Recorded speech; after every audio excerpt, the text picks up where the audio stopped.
He kōna ipurangi tēnei nā te reo irirangi o Aotearoa. Hi and welcome to Eating Fried Chicken in the Shower. I'm James Nokise and this is Sarb Johal and this is our bonus episode where I come to Sarb with questions and he does his best to answer and not get us into any legal trouble. Sarb, welcome. Kia ora, James. I don't think we've ever mentioned the legal trouble. No pressure, mate. No pressure. Look, hey, something that's come up in the series, which I found has been a bit of a constant, is people talking about secrets. And we all have secrets, of course. That's sort of the cliche. Everyone carries around their secrets. But I wanted to talk to you about holding secrets and, when it's a good time to reveal and what can be the times when you're umming and ahhing about should I tell someone or am I going to do them damage? Am I going to do myself damage? Yeah, and often one of the reasons why people are thinking about disclosing or telling people about their secrets is that they perhaps reached a point in their life where it feels like it feels jarring. It feels like actually I want to live in line with the values, the things that I hold dear, and it's affecting my behavior. It's affecting how I'm with other people. So this feels like something that I need to get out into the open for some reason.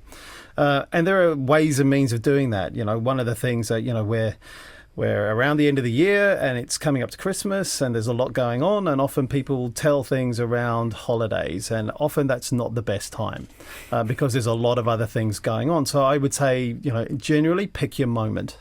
Pick your moment where there are not other big things going on for the family, for your relationships, for that whoever it is or whatever it is that you're going to tell that secret to. You don't have to tell the secret here and now. You can share it in a small way with perhaps a select few people and then perhaps make the circle a bit bigger. But I would also say think about getting your supports in place first. Who is it that's going to be able to support you with telling your secret and how it might affect you, but also how it may affect other people as well. And again, when we're talking about supports, what are we talking about? So that might be your close friends, or it might be, getting your therapist if you have one, or writing it down is also a good way of processing it. Thinking about process is that when you're telling a secret, it's better to think about it as a process rather than an event. It's not a one-off, right? So often it may be a realization that you've come to about yourself or about something that's happened to you in the past. And it may be that you've come to that realization over a number of months or years.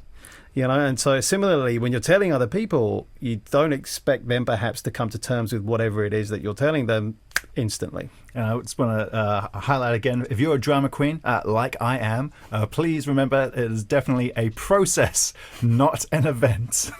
I think that's really great advice. Say it's a process, it's not an event. What are some of the dangers in holding on too long? So holding on to secrets, the evidence is that it actually takes physiological work for us to do that. It actually puts strain on our systems in order to keep that thing inside us. And it may feel like it's eating away at us. But often we have to think about, well, what are the costs of perhaps disclosing that secret to the wrong people at the wrong time as well? So you're really having to weigh that up. And your best alert to that is often your gut. Often your gut will give you a good signal because your heart and your head are going to be saying perhaps different things. So understanding what and how it is that you're going to resolve that. So it may be that you talk that through with a select close group knit of friends or people who you trust or can call or make a relationship with before you go wider with that.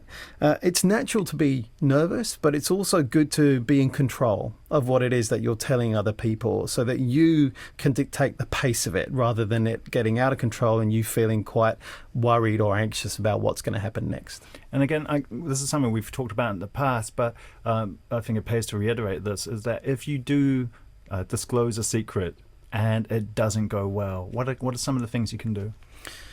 There are helplines that you can call. You can go and see your therapist or your health provider, your GP in the first instance, if that's how you're feeling.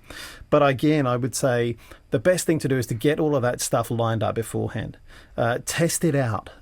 Just see what it feels like for you to be saying that out loud for the first time. And maybe writing it down is a good way of practicing doing a dry run. But at the same time understanding that you can't predict how other people are going to react. So making sure that you can do that in a safe space. So if you've heard perhaps people that you know talking negatively about whatever it is that you're going to be talking about, then perhaps that isn't the right place or the right time to be, or the right people to be talking to about this. So pick your moment, pick your time, pick your people before you think about disclosing the secret that's very dear to you.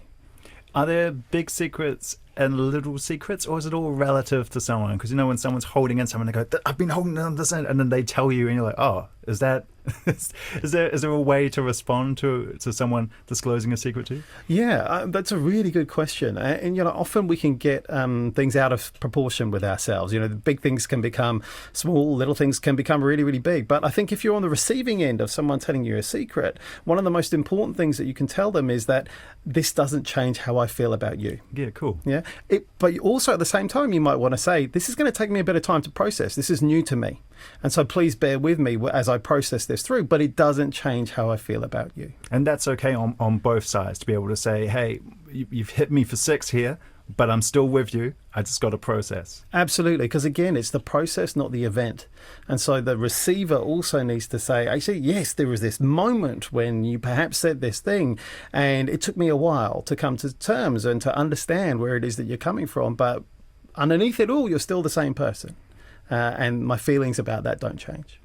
Awesome. Clinical psychologist Sarb Johal, thank you very much for giving me your time again in the shower with the fried chicken. You can find our main podcast, Eating Fried Chicken in the Shower, on RNZ podcast /fried chicken, and of course on iTunes.